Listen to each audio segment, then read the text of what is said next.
이게 대체 뭐야? 운전기사가 운전대를 안 잡고 있어? 미쳤어. 이거 진짜 운전 중이라고? 대체 여긴 뭐 하는 나라야? 한 외국인 여성이 서울의 자율주행 버스 안에서 충격에 빠져 있습니다. 그녀는 버스 안을 두리번거리며 소름 끼친 듯한 표정을 짓고 있습니다. 이 장면을 목격한 사람들이 낄낄대며 웃고 있는 상황. 이 여성은 분명 놀라움과 두려움이 섞인 표정을 짓고 있었죠. 손도 안 대고 운전한다고? 이게 가능해? 영화에나 나올 법한 일이 대체 한국은 무슨 나라야? 과연 그녀에게 무슨 일이 있었던 걸까요? 안녕하세요. 다양한 사연을 전해드리는 감동 주파수의 김희정입니다. 오늘은 프랑스에서 온 화장품 연구원 엘리 자비에르 씨의 사연을 소개해드리려고 합니다. 엘리 씨는 최근 K-뷰티 트렌드 파악을 위해 한국을 방문했다고 하는데요. K-뷰티에 빠진 건 둘째치고 한국의 교통 시스템에 더 충격을 받았다고 합니다. 저도 사연을 읽어보면서 깜짝 놀랐던 부분이 많았는데요. 어떤 일들이 있었던 건지 제가 대신 읽어드리겠습니다. 안녕하세요. 저는 프랑스 파리에서 화장품 연구원으로 일하고 있는 엘리 자비에르라고 합니다. 제가 이 사연을 쓰게 된 건 제 인생에서 가장 황당하고 충격적인 경험을 했기 때문이에요. 저는 현재 프랑스의 유명 화장품 브랜드의 연구 개발팀에서 근무하고 있어요. 제 직업은 말 그대로 신제품 화장품의 성분을 연구하고 트렌드를 분석하는 일입니다. 이 일에 몸담고 있는 사람이라면 K-뷰티라는 단어를 모를 수가 없죠.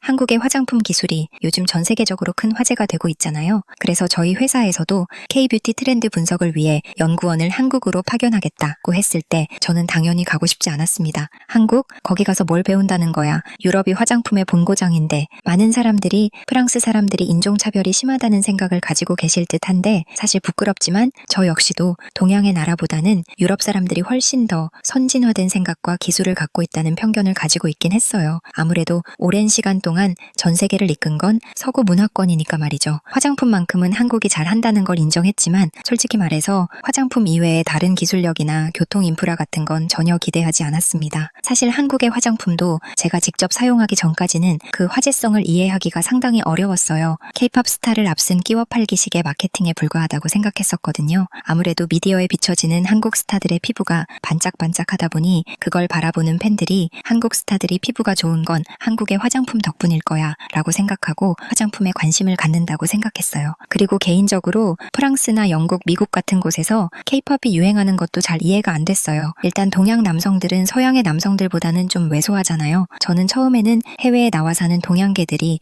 K-팝을 좋아하는 거라고 생각했어요. 개인적으로 여자들은 자신보다 작은 남자한테는 매력을 잘 못 느끼는 게 일반적이잖아요. 아무튼 저는 K-팝도 그렇고 K-뷰티도 그렇고 딱히 왜 이렇게 핫한지 잘 이해할 수 없었습니다. 하지만 제가 테스트 삼아 사용해봤던 한국 화장품들은 하나같이 뛰어나더군요. 본격적으로 제가 한국 화장품에 대해서 조사하면서 느낀 건 화장품에 사용하는 컨셉 성분들이 정말 다양했다는 점입니다. 한국은 의학 재료로 사용되는 제품을 사용하기도 하고 달팽이 점액질이나 당근을 주 원료로 삼아 만든 화장품도 있었죠. 정말 놀라웠어요. 그리고 실제로 사용해보니 진짜 피부결이 훨씬 좋아진다거나 하는 효과가 있더라고요. 실제로 프랑스의 SNS에도 한국 화장품을 사용해본 소비자들의 간증글들이 쏟아져 나오곤 했죠. 심지어 로레알은 한국의 3CE라는 브랜드를 몇천억을 주고 인수할 정도였으니까 말이죠. 아무튼 저는 솔직하게 말하면 K-뷰티만 잘 만들면 됐지 후진국 아니야? 하지만 회사의 명령이었기에 저도 어쩔 수 없이 한국행 비행기에 몸을 실었습니다. 그래도 K-뷰티 트렌드를 볼 생각에 살짝 기대도 되더군요. 그래, 새로운 화장품 원료라도 하나 건져가자 이런 생각으로요. 12시간의 비행 끝에 드디어 인천공항에 도착했습니다. 프랑스 파리의 샤를드골 공항과 비교하면 공항의 크기가 너무 커서 일단 깜짝 놀랐어요. 헉, 공항이 왜 이렇게 넓어?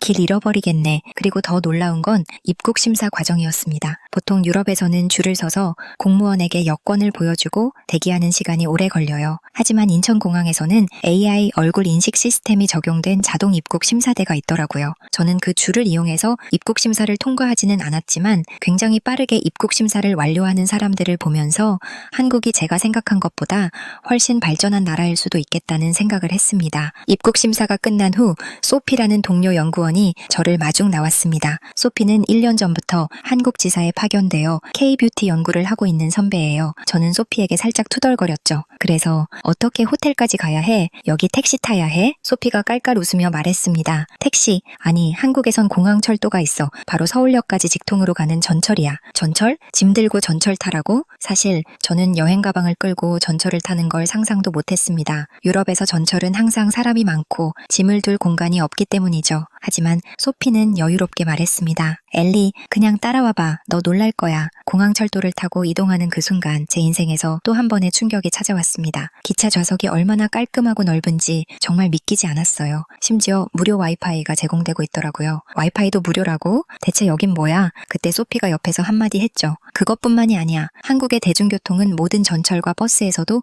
무료 와이파이가 있어. 미쳤다. 와이파이 때문에 데이터 요금 걱정할 필요가 없다니. 프랑스 지하철에선 와이파이를 쓸 수가 없어요. 그나마 카페에 가서야 무료 와이파이가 가능한데 한국에서는 그냥 대중교통 안에서 편하게 인터넷을 할 수 있다니. 이게 진짜 후진국 맞아? 제가 그 말을 하자 소피는 박장대소를 했어요. 너 지금 완전 인종차별주의자 같았어. 그리고 한국이 후진국이라고? 그래, 한번 한국에 지내면서 후진국인지 아닌지 직접 느껴봐. 라고 말했죠. 그렇게 소피와 함께 공항철도를 타고 서울역으로 이동하는 중 저는 제 생각보다 한국 사람들의 평균 신장이 크다는 걸 느꼈어요. 여성들도 그렇고 남성들도 그렇고 키가 크고 훤칠하더라고요. 또 놀랐던 건 다들 피부가 너무 좋더라고요.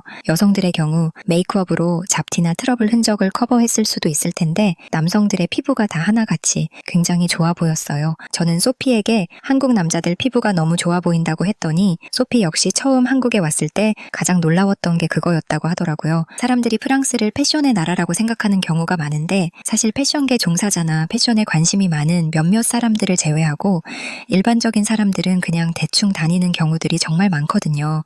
물론 프랑스 사람들이 다른 나라 사람들보다 색을 더 잘 활용하는 것 같다는 느낌은 있지만 말이죠. 저는 처음 한국에 방문해서 사람들을 보고 정말 깜짝 놀랐어요. 사람들이 전부 하나같이 옷을 잘 차려입고 다니고 피부도 관리받는 것처럼 반질반질한 걸 보고 말이죠. 첫날은 소피가 추천해준 한 한식당으로 갔어요.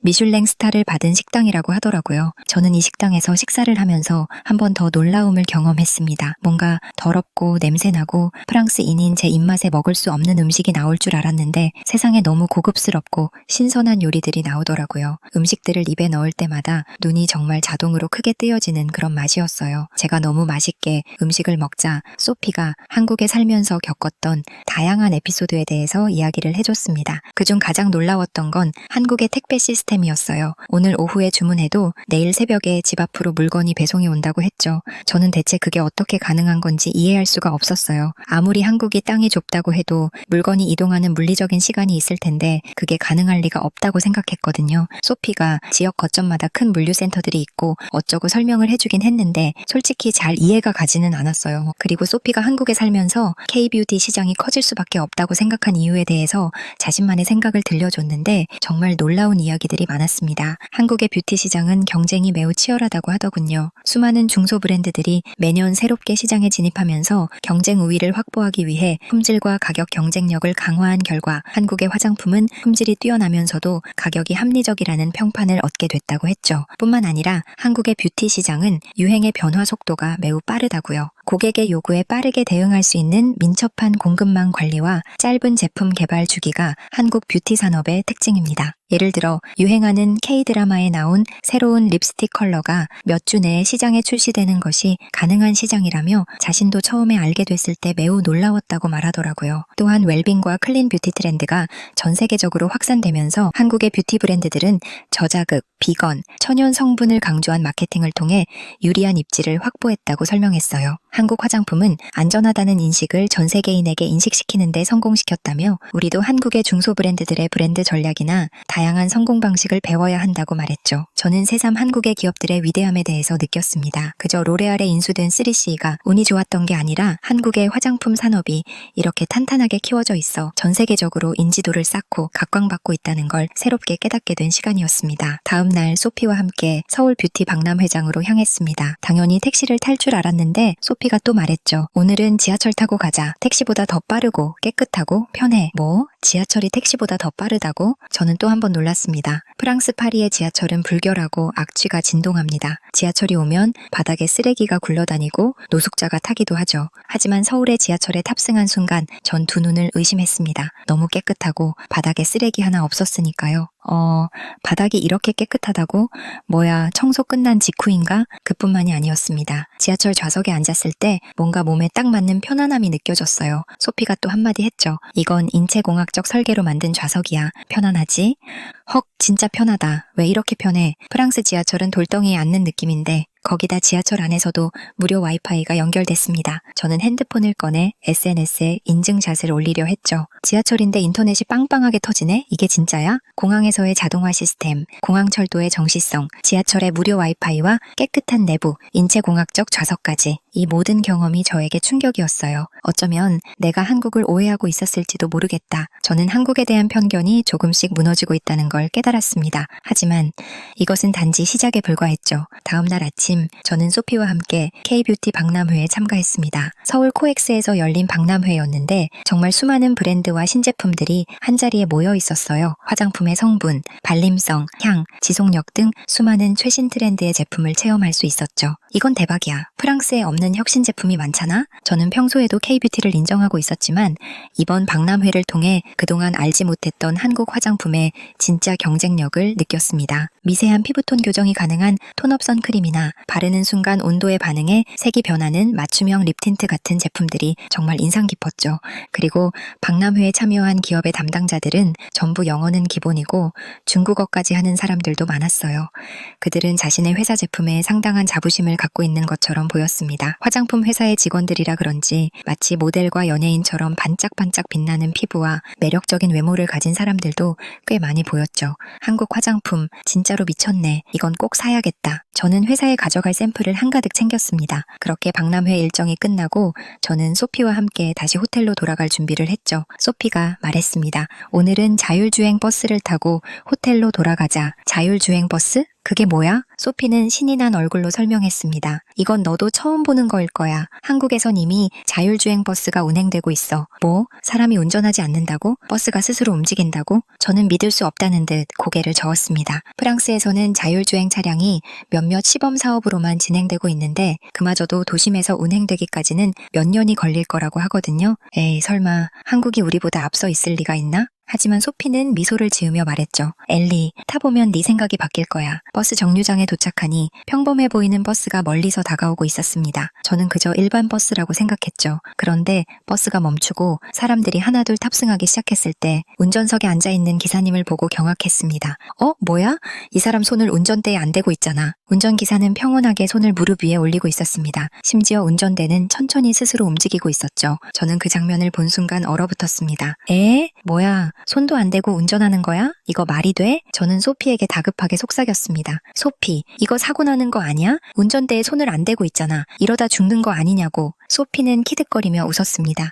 하하하, 걱정하지 마. 여긴 한국이야. 너 프랑스 기준으로 생각하지 마라. 버스가 출발하자 제 심장은 미친 듯이 뛰기 시작했습니다. 차창 밖에 풍경이 움직이기 시작했고 앞으로 달려가는 동안에도 운전자는 절대 손을 대지 않았습니다. 말도 안 돼. 운전대에 손도 안 대고 어떻게 이렇게 부드럽게 달리는 거야? 운전대는 천천히 회전하면서 AI가 스스로 경로를 잡고 있는 것처럼 보였습니다. 저는 좌석에 앉아있던 다른 승객들을 쳐다봤습니다. 놀랍게도 그들은 모두 평온한 표정으로 스마트폰을 보고 있었어요. 이 사람들이 미쳤나? 전부 대담한 건가? 심지어 앞에 앉아있던 어떤 한국 아저씨는 깊게 코를 골며 자고 있었습니다. 아니 어떻게 이렇게 편하게 잘 수 있지? 이 사람들은 대체 뭐야? 저는 한참을 두리번거리며 버스의 내부와 창밖을 초조한 눈빛으로 훑어보았습니다. 버스가 교차로에 도착하자 저는 갑자기 겁이 났습니다. 이제야 알겠다. 이러다 사고 나겠구나. 운전대가 서서히 돌아가며 버스는 정확히 차선을 바꾸어 우회전했습니다. 저는 두 손으로 좌석을 꽉 잡고 소피를 쳐다보며 소리쳤습니다. 소피, 이건 미쳤어. 미쳤다고. 사람이 손을 대지 않는데 어떻게 저렇게 정확히 회전하냐고. 소피는 제 손을 잡고 진정시켰습니다. 엘리, 이건 한국의 자율주행 시스템이야. 인공지능이야. 한국은 이미 이걸 실제 도로에 적용하고 있어. 뭐? 한국이 벌써 이걸 운영한다고? 소피는 자랑스러운 듯 말했습니다. 고속도로에서도 자율주행 차들이 많아. 버스가 멈추자 저는 차에서 내리며 다리에 힘이 풀렸습니다. 마치 놀이공원에서 롤러코스터를 타고 내린 기분이었죠. 소피가 웃으며 말했습니다. 이제 알겠어. 이게 한국이야. 넌 지금 미래에 와 있어. 그 순간 저는 멍하니 하늘을 쳐다보며 생각했습니다. K-뷰티가 아니라 교통 시스템이 더 미친 나라였네. 저는 프랑스로 돌아가면 꼭 친구들에게 말할 겁니다. 한국은 화장품도 대단하지만 교통 시스템은 더 대단하다. 저는 한국 출장 중에 정말 한국의 저력을 몸소 체험했어요. 화장품 생산 기술력도 그렇지만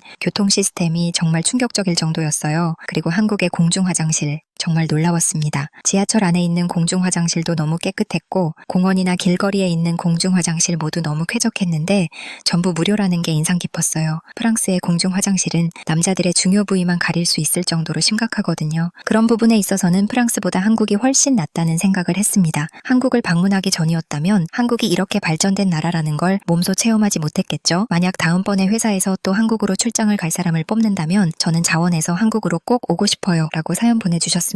한국에 대해 잘 모르고 있다가 한국에 와서 진짜 한국을 경험하고 깜짝 놀랐다는 프랑스 엘리씨의 사연이었습니다. 진짜 한국 화장품 요새 너무 좋은 것 같아요. 다이소 같은 곳에서 저렴하게 판매하고 있는 화장품도 제품력이 너무 좋아서 외국인들이 다이소에서 화장품 쇼핑을 하기도 한다는데요.